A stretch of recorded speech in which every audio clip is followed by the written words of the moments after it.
So, here's the episode where Dax dies. I'm going to talk more about that at the end of this video. Let's talk about the episode first. Although, it's interesting that they had many rewrites of this episode, because they just couldn't find a death that worked. Even the one that they finally pushed through was basically just the last version that they had, because, they had a deadline, they had work to do, so they just kind of threw it in. Anyways. So we see the Gratitude Festival happening. That's nice. I'm going to kind of sound weird, because there's not a lot to analyze in this episode. It's a lot of brief, quick views of everyone. It's like a, here's where we are, like a catching up kind of a mechanic. So Odo and Kira are still having, still together. They've had their first real fight. Odo's still kind of hung up on regulations, but he doesn't really know how to properly deal with certain situations, like having an argument, so he's still just kind of struggling with that. He thought their relationship was ending because they had a fight. They're having, they discuss the medical issues with the nature of Jadzia Dax and Worf having a child, and the fact that they're kind of working through... Basically, this is something that I've actually talked about before, and something I really like the idea of. I referenced Enterprise Season 4 many times in this thing. The idea that cross-species children are possible, but a lot of that requires medical technology to get it there. That there are simply too many distinguishing problems between the different species that you can't just naturally have children. You need the medical science to get them there. And I kind of like that idea with a Klingon and a Trill. A joined Trill especially. We see the new orbital weapons platforms. I gotta wonder. Forgive me for talking tactics for a second, because this episode certainly doesn't want to. But there's these orbital weapon platforms, and I find myself wondering, how cheap are those to build and design and set up and maintain compared to ships? Oh, sure, they take less people, because they're automated, but they say they have hundreds of these deployed around a single planet, actually, around this moon, which is the thing that's powering them all. Now, the moon is very well defended, so that's nice, and the platforms themselves are super powerful. That's nice, but they're all being powered from the moon, which... that's just point of failure is what that is from an engineering perspective. I can forgive it because they were probably rushed in making this thing. But my point is, from a tactical, especially strategic perspective, you know what the purpose of a wall or a turret is? Because it's not to defend your base. It's to hold off the enemy long enough or hurt them hard enough so that when your actual mobile force shows up, it can deal with them. That's very, very, very common tactical concept. That goes back to medieval eras. That goes back to hill forts, The purpose of defensive emplacements is not to win with them. Not unless they're really, really good or you have an absolutely enormous amount of them. No, the purpose of them is to hold things off or to stall or to do damage until the actual defensive force, which is a mobile force, can actually do something about it, right?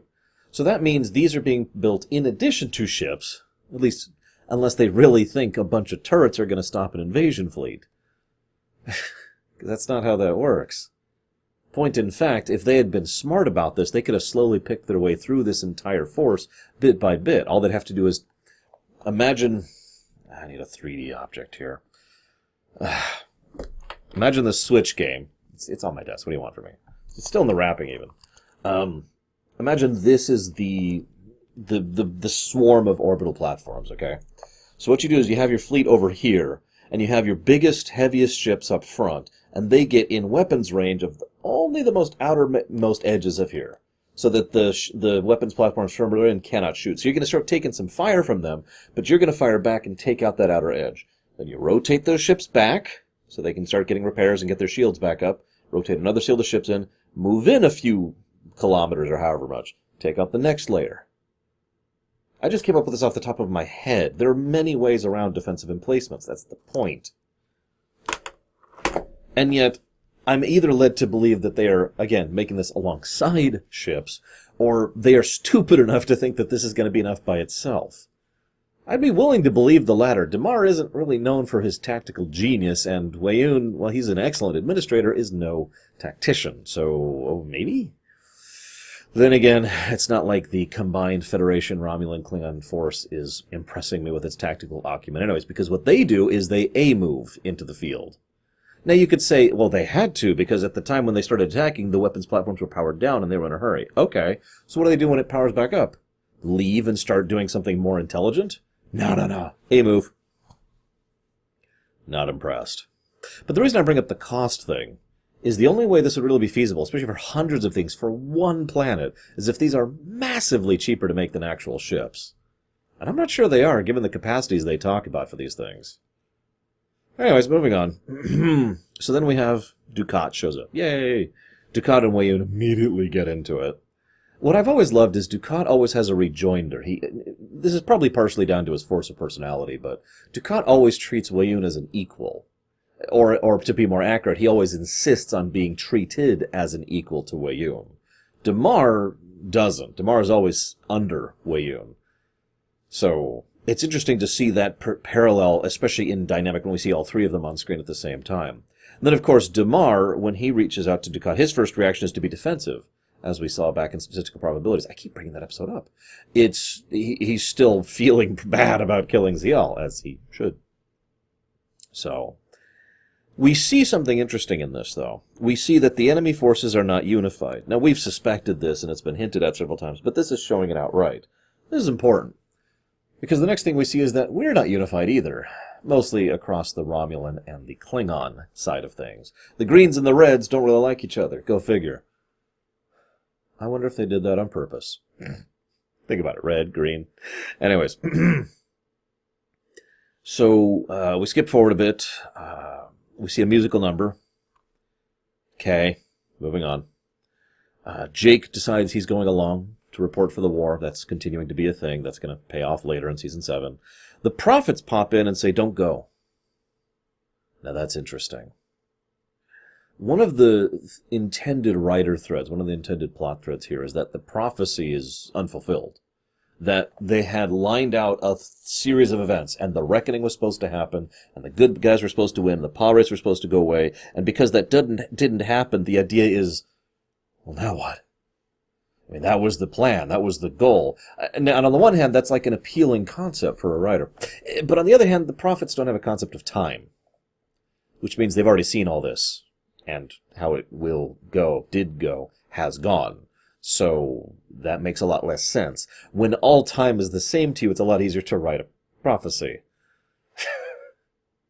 Especially since, as per two other things, one related to Kai Wynn and one related to Sisko, it's pretty clear that, no, they did actually have a plan for this. So I don't buy that concept. Anyways, looking at my notes, the Jem'Hadar decide to be smart, tactically. I know that sounds strange. They literally kamikaze ram larger Klingon ships, which makes sense. Because the Jem'Hadar are looking at this from a numbers game. Pure math. If I kill 5 of my soldiers to kill 100 of yours, I am winning, is the overall perspective here. In addition to the fact that they're buying time for the weapons platforms to actually get engaged. So, yeah, smart. Kind of. Very inhuman, but I mean, you don't need to consider the lives of your crew when you're Jem'Hadar. It's one of those little advantages when you don't need to consider them as people. The battle goes badly. Of course it does. Meanwhile, Damar is just sneering at the idea, and Weyoun is like, I don't know. I don't know if I buy this whole prophets, pirates, gods things. It sounds ridiculous, and Damar's like, Damar, this is funny. Because this goes back to what I mentioned earlier. Damar, for one of the only times, probably the first time in the entire show, starts to treat himself as if he is an equal to Weyoun. And I mean just in a simple social way. You know, Weyoun's like, oh, it sounds ridiculous. And Damar's like, yeah, exactly. It's just like your founders. And Weyoun goes from slightly jocular to cold, deadly serious within a millisecond and just glares at him. And that's different. What do you mean? The founders are gods. Right. Whoops. It's a nice scene. The battle goes badly. And then Dax goes through a really unpleasant massage and gets thrown to the ground. Fun little fact. For quite a while, everyone I talked to who watched this episode didn't know she died at first, because of how unclear the death is. Later, when they go back, when Julian calls them and they go to the medical bay, it's more clear that, yeah, okay. And then they have the frickin' coffin, yeah, okay. But at the time, it's like, okay. We've seen stuns do less than that. Anywho. So, I haven't said much about Ducat because I have very little to say about him. This is officially Pa Ducat. He is, in fact, specifically possessed by, what was it, Kazimoja or whatever it was, is voiced by name, and then goes into and corrupts and destroys all the orbs, somehow, which then causes something to happen with the wormhole, somehow. They're pretty vague about a lot of this stuff. I know, I get it's spiritual, but this is Star Trek. All of the things do have... Chronoton radiation generated by a device affects these spiritual beings. I'm sorry, there's a concrete reality under this. So, it'd be nice to have some explanations. We'll actually talk more about that next week when we get to Season 7. But when the wormhole goes pop, it cuts over to Sisko, who naturally has an Obi-Wan moment. Kira gets involved and takes command instead of Worf. Wait, that makes no sense at all. In fact, I'm not even sure why Kira's on this mission. She's second in charge of the station. Worf is in charge of the Defiant. I mean, I know they said he would never have his command again. Maybe that's really reflected here? I don't know. And they go ahead and decide to technology their way to a solution. Now, this right here, this is probably the most Voyager moment in late DS9. And I suppose I do mean that as an insult. Sorry. See, here's the thing. You ever see the movie Generations? Star Trek 7, basically. There's a bit in that episode, in that movie, where the Enterprise D loses a battle to a old Burrell Klingon bird of prey, who has the ability to bypass their shields. Now, if you know me, you know I've actually brought up this exact point multiple times, because it's a key and critical point in Star Trek writing, because it's garbage. What it is the Galaxy-class heavy cruiser is completely and utterly overwhelmed and loses effortlessly to a bird that is playing with them because they happen to have lost their shields and nothing else. It's worth noting that if the Duras. If the Duras sisters had been smart, they would have targeted the bridge immediately with that first photon. That might have actually bought them a victory, although it would have killed a lot of the main characters, so I see why they can't do that. Maybe if they targeted the nacelles, I could see that. They do neither. In spite of this overwhelming disparity in power, they managed to bring down the Enterprise D, and the only reason the Enterprise D wins back is because of bullcrap. They bounce a whatcha-fig beam onto a whatcha-fig, which would only work with an older ship with an out-of-date cloak, forcing them to cloak so they can hit them with one torpedo, killing them. They tech their way to solution, or technobabble, to put it bluntly. And that is unacceptable. Now, I have spoken many times about how I am not a fan of technobabble as it is applied, because technobabble as it is applied is nonsense. It's something that you don't have to write for, because you don't have to think about it. You just come up with something. Okay, in order to defeat the enemy, we need to tech, period. And that's all you have to write as a writer. And that's lazy, and that's stupid. You know what's not stupid? Thinking your way through the situation, or around the situation, or trying to be more clever, or trying to get one up, or basically in any way actually earning a victory. One of the questions I get often, forgive me for hammering this point in, but this actually pisses me off, and this is a good time to talk about this. One of the questions I'm asked semi-frequently is, who would win blank versus blank? And a common one is Star Trek versus Star Wars in some manner or another. Now here's the thing. Star Wars is so much overwhelmingly stronger than Star Trek from a military perspective. Probably because it's called Star Wars for a frickin' reason. One ISD could probably wreck an entire fleet of Federation ships. Except, the problem is Star Trek tends to tech their way through situations.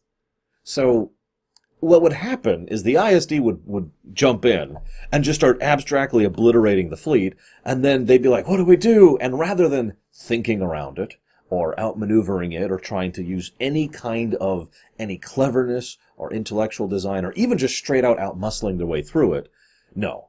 No grand sacrifice, no clever plan. Instead, what they would do is they would say, okay, I've got it. We're going to bounce the graviton beam off the main deflector dish. And they would do that to somehow disable the ISD's shields for only a fraction of a second, and then they would send the one torpedo which would destroy the whole ship or something, right? You know how I know this? Because that's exactly what they tried to do to the Jem'Hadar Dreadnought not too long ago. You remember that? And that's irritating. It's irritating because it's dismissive and it's insulting. There's no clever, interesting, well-done writing here. It is lazy. Now, one of the most common counter-arguments I hear to this is, look, they're not military strategists. They don't need to be writing excellent military strategy. You're right, they don't. So they have some options. One, don't make their main story set in the middle of a war. Easy enough.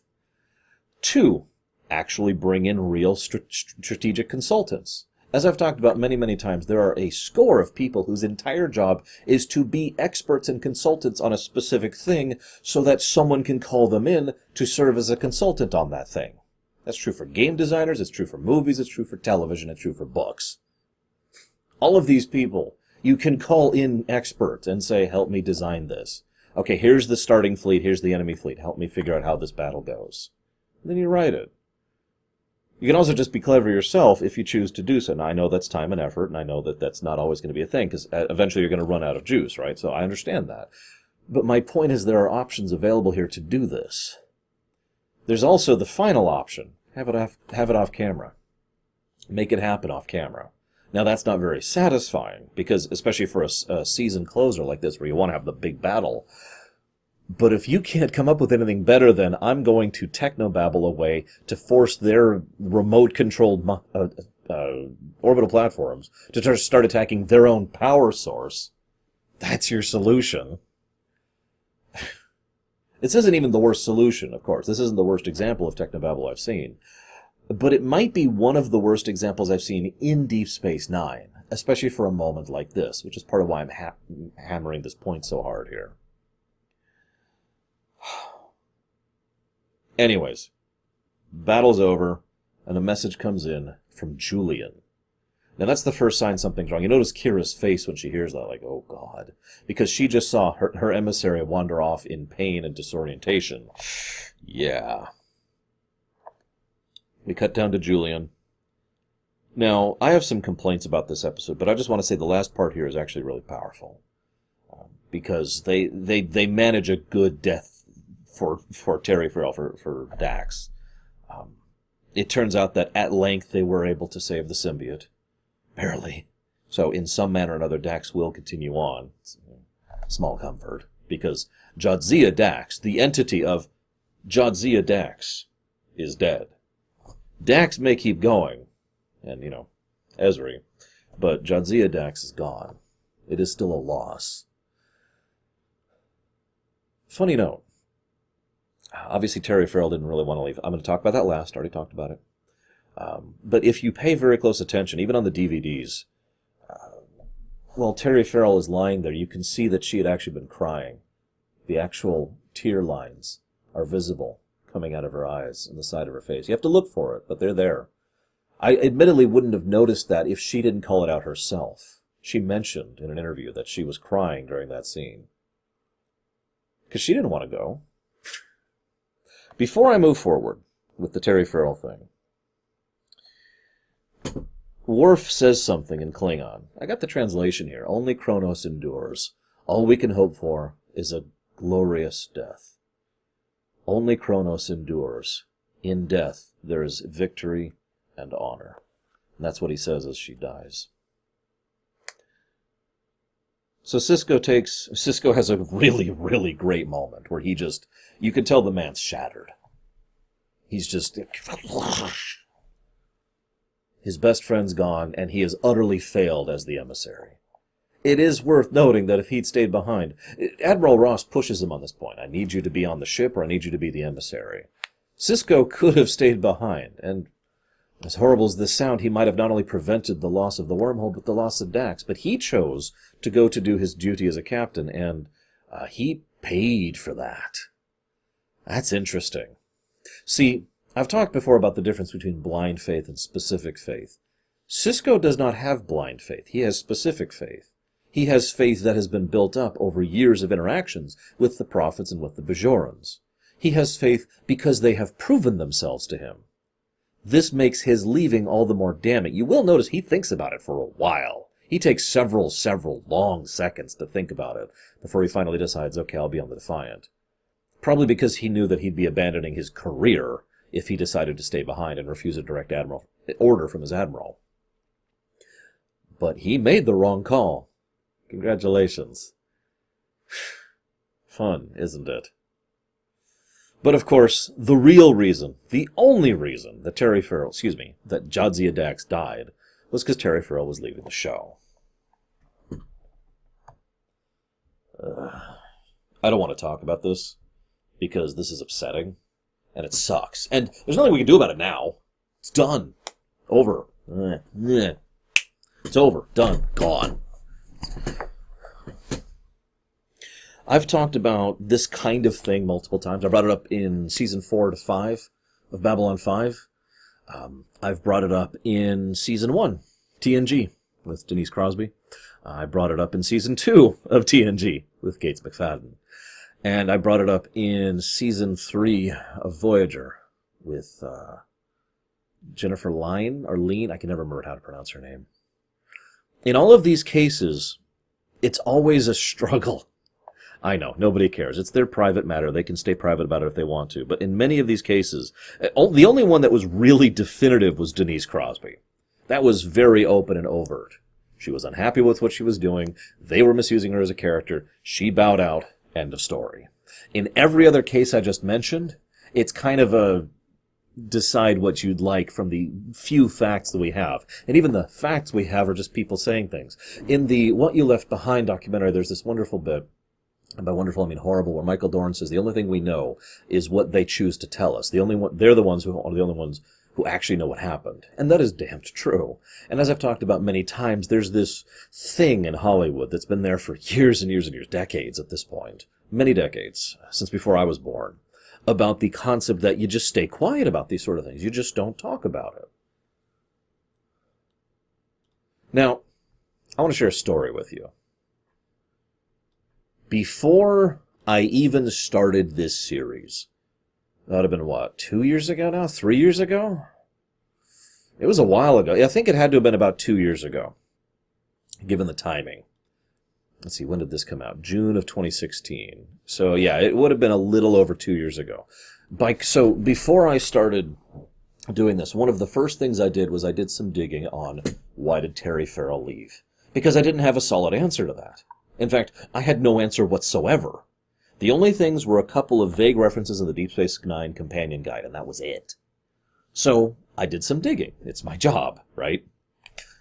I came across a book. That book is called The 50-Year Mission, The Complete, Uncensored, Unauthorized Oral History of Star Trek the First 25 Years, which came out on June 28th of 2016. Now, I don't remember how soon after this. I think this book had been out for a few months when I went digging. I was like, okay. I grabbed a digital copy of it, which I still have some shots of here. Now, I'm just saying this because I took all of this stuff like 2.5 to 3 years ago.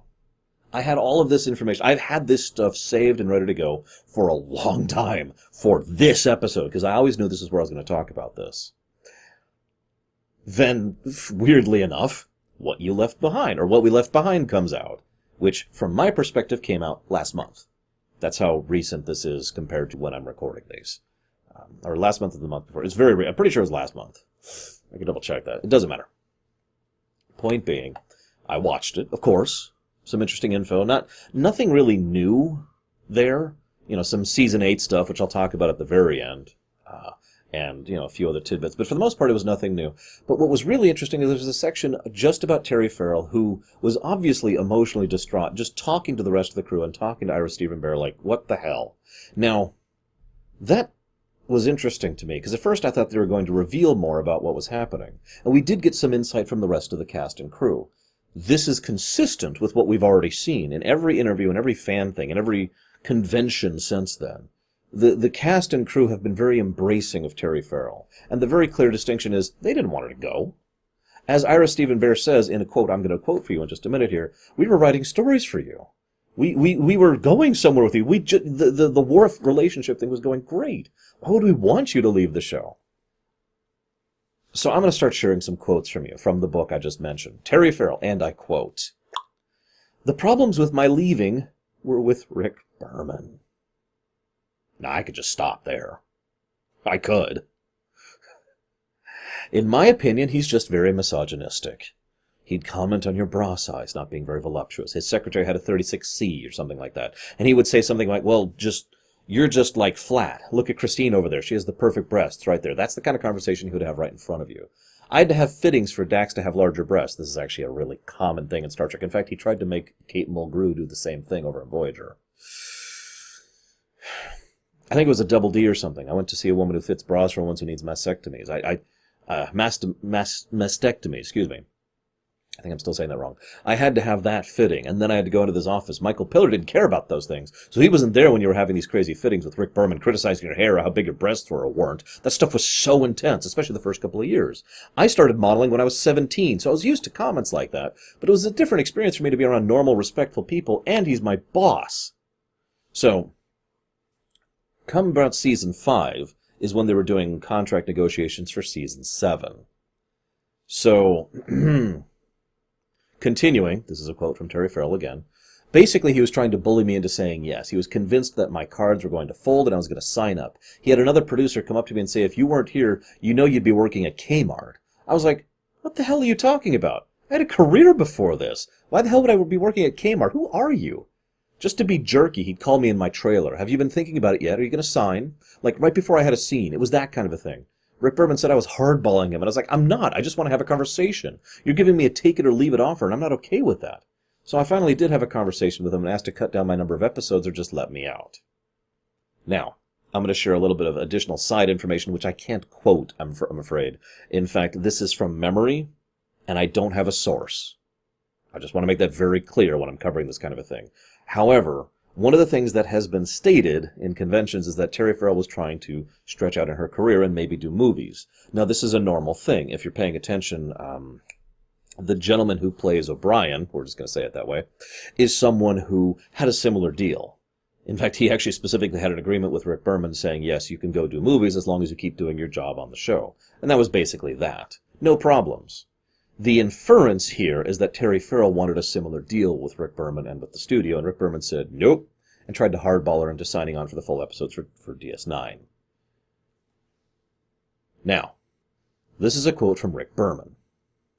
"To say that this woman was let go is absolutely ridiculous. She was not fired. She requested to not be in all the episodes. She wanted to be a recurring character. You can't be in a situation on our shows where somebody is just going to do 7 out of 13. I love that people, including some of these actors, love to think that I had all this power. The studio basically said, no way. She's a regular character, and she does all 26 episodes or nothing." And I think there was a big battle with her attorneys or agents with the studio. I don't remember what this had to do with money or had to do with her refusal to be in every episode, but she ended up departing.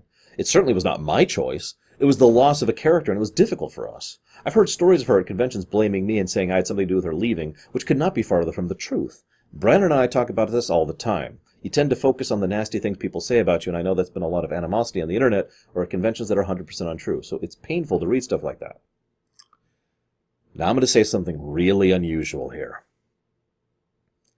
I kind of think Rick Berman's telling the truth here. Hear me out. Hear me out. I'm going to keep reading. I've got more stuff to share here. But what we see is if we pay attention very carefully to the specific things he says she was not fired. She requested not be in all the episodes. She wanted to be a recurring character. All of that's true. Terry Farrell quit. Now, she was pushed into quitting by abuse and harassment, but she wasn't fired, so that's a true statement. She wanted to be a recurring character. She was trying to pull back on her role. She was trying to push for other things. She ended up getting into Becker, I think, right after this. So, you know. The studio, I love that, so back to Rick Berman's comment, I love that people, including some of these actors, love to think I had all this power. The studio basically said, no way. And that's also true. While Rick Berman was a studio executive, he was one of them. And if you ever hear me say the executives, I am specifically referring to the large group of people, of which there's like 10, who actually make these decisions when it comes to these kind of things. Now, Rick Berman was one of those people, and would be involved in that decision-making. But it is fair to say that he was not unilaterally responsible for deciding to give her this all-or-nothing attitude. However, it is almost unquestionable that Rick Berman did in fact harass her, just to put it simply and bluntly, on the show. Whether in a legal matter or in a non-legal matter, that I don't care. The point being, he abused her in a verbal manner, as far as I'm concerned. And what's interesting is, you might be thinking, well, hang on, Laura. Are you just casting shade? There are repeated comments about Rick Berman showing this kind of sexist behavior on TNG, on Voyager, on Enterprise, and on Deep Space Nine. This is a recurring pattern. We already have comments from Kate Mulgrew, from Jerry from Jerry Ryan, excuse me, I always get their names confused. From Jerry Ryan, from Kate Mulgrew, from Terry Farrell, and from Jolene Blaylock, and I hope I'm saying her name right on that, because I don't say it that often. All of them have all said the same thing, specifically about Rick Berman. It's also worth noting that anytime this is brought up, the cast and crew, the actual producers, the actual people involved in making the show, all firmly back the actors in question, and Farrell in particular. In fact, I have another quote here, which I'd like to share, if you don't mind, from Ira Stephen Bear. And I quote, "Let's put it this way. If I had known what was going on, I would have stopped it. There's no doubt in my mind, because that opened a whole can of worms, and I learned more than I wanted to know about what was happening under my nose and behind my back of things that were going on. I would have walked over to the Cooper building, and in one conversation I would have stopped that from happening, but everyone chose not to tell me for various reasons, including, as I found out, to protect me from having to get in someone's face, and what that would mean for my position and stuff like that. And I said that was all ridiculous." To quote Hans Beimler, Ira was really upset when he found out, because it happened on his watch and he wouldn't tolerate that kind of stuff. Next quote, Terry Farrell. "When I told Ira what happened years later, I think he almost projectile vomited. I was like, we were writing for you. How could you think we didn't like you?" Now pay attention to this. "But I thought he was thinking whatever Rick Berman was thinking. I thought they were all thinking the same thing. Rick Berman's representing them, right? But Rick Berman, you don't feel like anyone else could tell him anything. That's the number one guy. It begins and ends with him. So I didn't reach out to Ira because it didn't even occur to me we'd have a different opinion than Rick. When Ira found out, he was like, you would have still been recurring? I was like, yeah, I would have been in 13 shows. I wasn't starring. Avery starred. So did Nana. I was number 5. There's no harm to me recurring. But Ira had no idea about the situation, and I didn't know I could have talked to him about it at the time. And now we see a larger picture being developed here. In other words, what we're seeing here is a situation in which she says Rick Berman constantly, and I don't want to say that he is not to blame here, because I do think he shares in this blame. But the point being, Rick Berman is, before anything else, a studio executive. And he acts like that, and that means if he has to be a mouthpiece for the decision of the executives, then he will be. That's not a defense, it's a statement of fact. That means that he tended to have this general air of authority going about him, which he did reportedly several times. That makes sense. He was in many ways the guy steering Star Trek. Like, Star Trek was his baby. He was the executive in charge of Star Trek. So that makes sense. It also makes an unfortunately large amount of sense that someone like Terry Farrell, who I remind you, this is her first really big acting gig. Remember how I mentioned recently how much she's grown as an actress throughout the last 6 years? What we see here is that she is someone who literally did not understand the dynamic and complexity of how a TV show was made. And that's no blame. No blame. Because I know exactly what that feels like. It never even occurred to me to reach out to you. I never even thought that you would be on my side. I assumed everyone was on that side. Right? How many of you have ever been in a situation like that? I have. Not exactly like this, but I've been in a situation where Bob told me something, and I just assumed that was the law, and that was it. Nothing else past that. And I was wrong. I should have talked to people about that. But that's not on Terry, because the moment it became clear that she was upset about this, someone should have reached out to her. There's a bit, oh God, what's his name?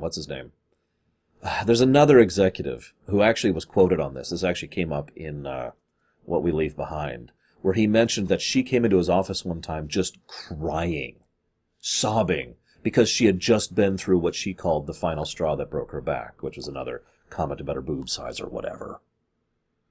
And that... that's the kind of thing where someone should have reached out to her and said, what the hell is going on? In case you're paying attention, yeah, I'm saying that everyone's to blame here to some extent or another. Biggest chunk of the blame? Rick Berman. Easily. Ignoring the fact that the executives were playing hardball, regardless of him, the fact is he was the one who was mistreating her as an individual. Biggest blame, Rick Berman. Second biggest blame, the executives. What a frickin' shock. Third biggest blame, that's tricky, but I'm going to give that to Ira Steven Behr. To be completely blunt, whatever happens on your ship is your job. You are supposed to know what's happening on your ship. You should have figured this out. You should have looked into this. I know you're busy. I don't care. And the final, minuscule amount of blame goes to Terry Farrell herself for... You know what? I'm not even sure I agree with that sentence. Now that I'm saying it out loud. You know what? I take that back. I'm not going to give her any blame. I don't think she deserves it. I know exactly what it feels like to be in that situation. Except for, well, I'd like to say except for the sexual harassment, but I've actually been sexually harassed in my life. Would you believe that? It was a long time ago. I don't talk about it much. It's not a big deal. I mean, it is a big deal, but it was a long time ago. But, yeah, no, I don't give any blame to Terry Farrell. I'm going to keep reading these. I got a couple more quotes. Rick Berman. Terry and I got along perfectly, and for some reason she departed. Years after she departed, she started saying I had something to do with her departure, which I can tell you is absolutely untrue. I may have been on the side of refusing to give her 7 out of 13, but you can't be at a far-off part of the galaxy and just suddenly not show up for half the episodes because you want to do a movie, or you want to be with your family. It just doesn't work. So that's a straight-up lie. Given the repeated pattern of Rick Berman being a misogynistic pig, I'm pretty willing to say that he and her getting along perfectly was garbage and stupid. The next thing I want to point out is he says, I may have been on the side of refusing to give her 7 out of 13, but you can't be at a far part of the galaxy and suddenly not show up for half of those because you want to do a movie. Except, as I just mentioned, he already had deals like that with multiple other actors who were actively doing that kind of thing. Now, it's funny to note that this actually, something very similar to this actually came up once before with Wil Wheaton back in, that would have been season 4 of TNG. And that was ultimately why Wil Wheaton ended up leaving the cast of TNG. That was also Rick Berman, by the way. Ira Steven Behr. It could have been handled, but you know what? I did not know, and no one told me until many years later, and that is unfortunate. Other people kept things to themselves, and it went beyond just the actresses. It happened to support staff, too. That's how evil flourishes. When people don't stand up to it, that's the deal. If you don't, they just get away with it. I just want you to know that Ira Steven Behr just straight up called Rick Berman evil.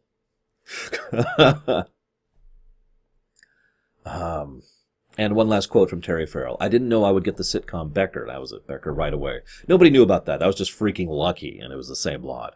I mean, it was easy for me, but it could have been on CBS lot, and it wouldn't have seemed so fortunate. It really gave people this false idea that Paramount was saving me, or Paramount moved me to Becker on purpose, but none of that happened, and I agree with her on that one. That's just show business. I could share a lot of other stories to help establish the point here. But I think I've made this point very, very clear. Based on everything that we see and know, yeah, this was not a good departure. And if I could be completely blunt, it shouldn't have happened. Someone like Rick Berman should have been slapped, and then punched, and then punched another time. One more time for good measure. Where's the pillow? Ugh. And then they should have actually reached out to Terry Farrell and been like, no, look, we got you. It's okay. Can I share a side story? There's this one time where Ian McKellen was acting for The Hobbit, first part, Unexpected Journey or whatever, part 1 of 3. And Ian McKellen had a bit of a breakdown because he was so stressed and so strained by acting against the green screen effect. He felt, is this it? Is this the end of my career?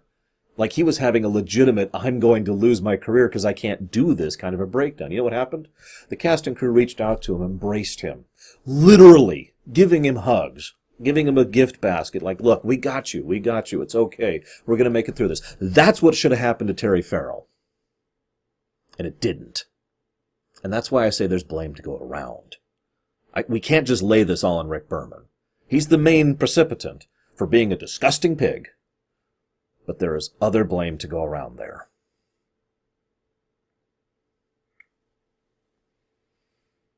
Now, it is probably worth noting that all of that is conjecture, based on what we do know. This is why I've been trying to cite my sources as we go through this, because I wanted to give an explanation for why I've come to the conclusion that I've come to. I tend to treat these things like essays sometimes. You ever do those? Back in college, anyways. I have a headache. I don't know what else to say here. So I guess I'll look forward to the comment section. Oh, that's going to suck.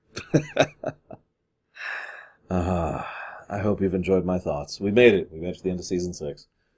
One more to go, guys. I'll see you next time.